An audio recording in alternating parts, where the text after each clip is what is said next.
అదే RTV app వార్తల్ని క్షణాల్లో చదివే అవకాశం ఉంటుంది. ఒక న్యూస్ పేపర్, ఒక టెలివిజన్ ఛానల్ మీ చేతుల్లో ఎప్పుడు ఉంటాయి. మునుగోడు నియోజకవర్గంలో నారాయణపూర్ మండలంలోని సర్వల్ గ్రామంలో గల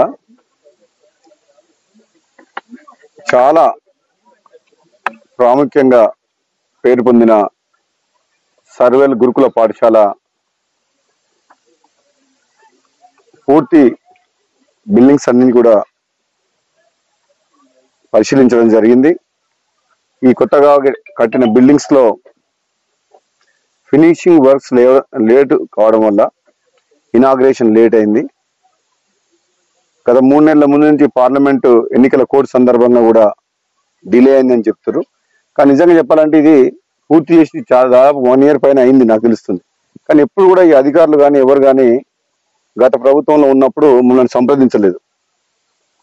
నేను గతంలో ఎమ్మెల్యే ఉన్న తర్వాత, ఉప ఎన్నికల తర్వాత, టీఆర్ఎస్ ఎమ్మెల్యే గెలిచిన తర్వాత ప్రభుత్వం ఉన్నప్పుడు కనీసం 1 సంవత్సరం ముందు ఓపెన్ చేసి ఉంటే ఈ పాటికే పిల్లలందరూ కూడా ఈ కొత్త బిల్డింగ్స్ లో డార్మెటరీ కానీ, స్కూల్ బిల్డింగ్ కానీ, ఆడిటోరియం కానీ ఈ పాటికి అందుబాటులోకి వచ్చేది.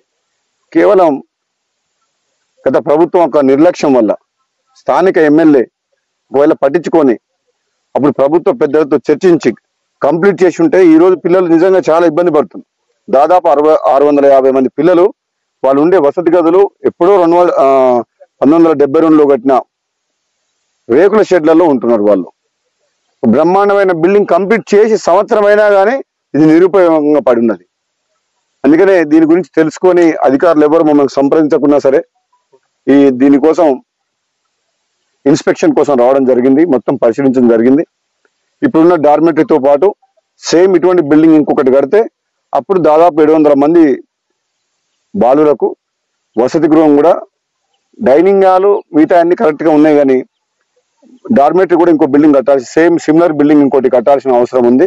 అది కట్టినైతే పూర్తిగా కంప్లీట్ గా మనం ఇక్కడున్న పిల్లలకు పూర్తి వసతులు కల్పించిన వాళ్ళం అవుతాం. కాబట్టి త్వరలోనే నేను ప్రభుత్వంలో ముఖ్యమంత్రి గారితో చర్చించి ఫస్ట్ అయితే మొట్టమొదట రాబోయే 15-20 రోజుల్లోనే దీన్ని ఇనాగ్రేషన్ చేసి ఫర్నిచర్ కూడా ఎమ్మటే ఆర్డర్ ఇచ్చేటట్టు సెక్రటరీ గారితో మాట్లాడి ఫర్నిచర్ వచ్చే లోపలనే ఇనాగ్రేషన్ స్టార్ట్ చేస్తాం. ఇనాగ్రేషన్ అయిన తర్వాత ఫర్నిచర్ కొంచెం లేట్గా వచ్చినా సరే క్లాస్ రూమ్స్ అన్ని కంప్లీట్ చేసి ఈ బిల్డింగ్స్ లో అన్ని తరగతి గదులు కానీ, నివాసం ఉండే గదులు కానీ మొత్తం పూర్తి చేస్తామని చెప్పి తెలియజేస్తూ అధికారులందరికీ కూడా నేను ఒకటే చెప్తున్నా, గతంలో 10 ఏళ్ల కాలంలో గత ప్రభుత్వంలో మీరు గురుకుల పాఠశాలలు ఓపెన్ చేసిన మాట వాస్తవం.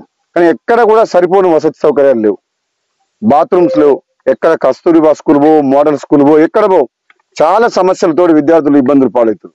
కానీ ఈ ప్రభుత్వం అత్యంత ప్రాధాన్యత విద్యకు ఇచ్చే క్రమంలో తప్పకుండా మునుగోడు నియోజకవర్గంలో మొత్తం స్కూళ్ళల్లో రాబోయే రోజుల్లో పూర్తి వసతి సౌకర్యాలతో పాటు ఫ్యాకల్టీ కూడా మొత్తం స్టాఫ్ ఎంతమంది తక్కువ తీసుకొస్తామని చెప్పి ఈ సందర్భంగా తెలియజేస్తున్నారు. Thank you. ఇప్పుడు ఇమీడియట్ గా చేస్తాం. ఈ రోజు నేను యాక్షన్ స్టార్ట్ చేస్తా. రేపు ఆదివారం, సోమవారం తర్వాత అధికారులతో సమీక్ష సమావేశం చేసి ఈ స్కూల్ మీద ఎగ్జిస్టింగ్ ఏమైతుందో దాన్ని ఎమ్మటే రిపేర్ చేస్తాం. ఎంత తొందరగా వీలైతే అంత తొందరగా ఈ బిల్డింగ్ లను ఓపెన్ చేస్తాం. Thank you. మరిన్ని వీడియోస్ కోసం ఛానల్ ని సబ్స్క్రైబ్ చేయండి. లేటెస్ట్ అప్డేట్స్ కోసం వాట్సాప్ ఛానల్ ని ఫాలో చేయండి. అండ్ లింక్ డిస్క్రిప్షన్ లో ఉంది.